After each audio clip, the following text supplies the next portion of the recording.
Welcome children, another class.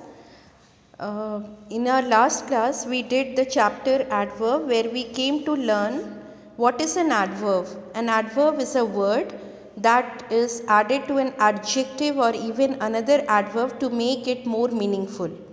And we also learned the kinds of adverbs, like we have adverbs of manner which tells us how an action happened. Then we have adverbs of place which tells us where the action happens, adverbs of time, when an action took place, adverbs of frequency which tells us the frequency of an action or how often an action happens.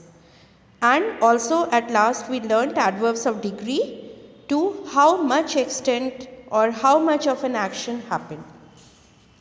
So today we will proceed with the topic in adverb only, and we will deal with the position of adverbs, like where we have to place the adverbs. So adverbs can be put in different positions in a sentence, like adverbs of time. So we will see how adverb of time can be placed. It can be used either in the beginning of the sentence or at the end of the sentence. Like for example, tomorrow I will be leaving for Bangalore. My aunt visited me yesterday. So you have seen, you just saw here that as we know that adverbs of time can be used at the beginning and at the last or at the end. So here in the first sentence, tomorrow, we have used it at the first, and second sentence, yesterday, we have used at the end. Now adverbs of manner. It always comes after the verb. It does not have an object. So it should always comes after an verb, and it should not have any object. Like Rohan spoke fluently. Now fluently is coming after the verb spoke. So you find we don't have any object after spoke. We have fluently, which is adverb of manner. Again, Ragini danced gracefully. You will find gracefully is an adverb of manner which has been placed after the verb danced, and we don't have any object for the verb danced or spoke.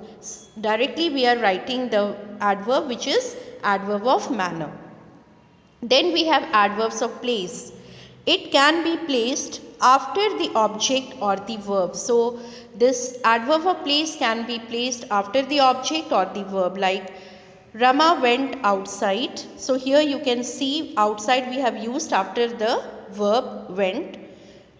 Rachit and Rahul Rachit met Rahul in the park. Now here you see in the park, okay, so here we have used after the object, that is Rachit met Rahul in the park. So where? In the park. So park has come after the subject. Now, so when I say Rachit met Rahul, so Rachit met is the verb and Rahul is the object. So after Rahul the object is there. For the verb met we have used the adverb of place, that is park. Now adverbs of frequency. It can be placed at the beginning of the sentence or at the end. Like Maya goes for shopping rarely. So rarely we have used at the last. Usually he leaves early, but today he went late. So here usually we have used it at the beginning. So rarely, usually, these all are adverbs of frequency which can be placed either at the beginning or at the end of a sentence. Now last is the adverbs of degree. It is placed before the main verb. So whenever we have the main verb in a sentence, we just place adverb of degree before it. It was almost dark when they left. Suraj nearly fell from the horse. Now almost we have used before the it is placed before the main verb. So it was almost dark. So Suraj nearly fell. So you can see we have used this adverb of degree like almost and nearly before the main verb. So these are the ways how we can place or the positions of the adverbs when we do or write a sentence. Now, next topic we will deal with is comparison of adverbs. Now, what is comparison of adverbs? When we are comparing the adverbs. Okay, so let us see the first step. Here are few lines which we will read.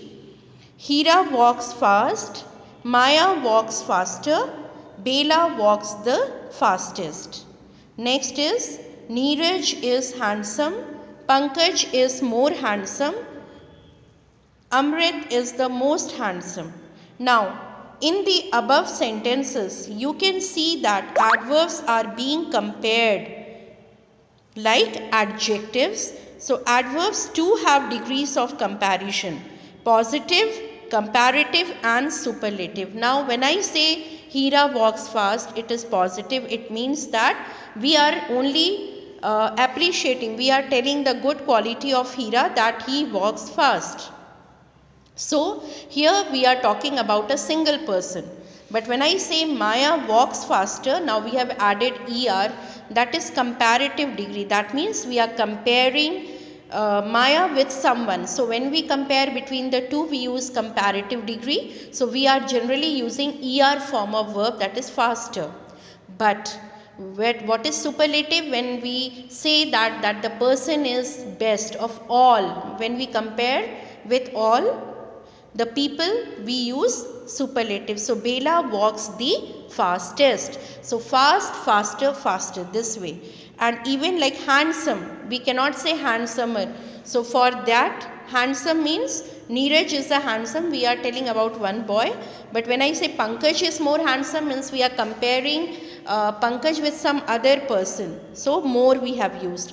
Amrit is the most handsome, so we are comparing Amrit with everyone, that he is the only one who is handsome when we compare with other peoples. Okay, so many people are there, so when we compare with them, we use most. So, more and most comes under comparative and superlative respectively. Now, let us see the formation of adverbs. Okay, how we form an adverbs. So, it can be formed by adding ER or EST, like fast, faster, fastest, high, higher, highest, then loud, louder, loudest. Now, by adding more and most to form comparative and superlative degrees, like for softly we should say more softly, most softly. Then for happily, more happily, most happily. Certainly, more certainly, most certainly. Now, some adverbs do not follow any rule, like bad. We should not either use ER or more or most. Rather, it takes a very different form. Like for bad, we should say comparative, like worse, and for superlative, worse. Like for example, he is a bad boy, he is worse than him, he is the worst of all, like that. Okay. Then we have little. There is a little water in the jug. There is a less water in jug than in the bucket. Least. So least, this is the least possibility. We say like that. So much, more, most.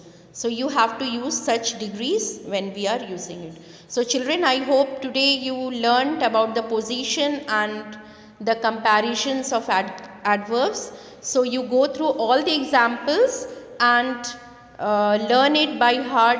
You may refer to other grammar books where you have been given more examples on positive, comparative and superlative, and you may form a chart and you may memorize also, and try to do the given exercises in the book. Till then, have a good day. Thank you.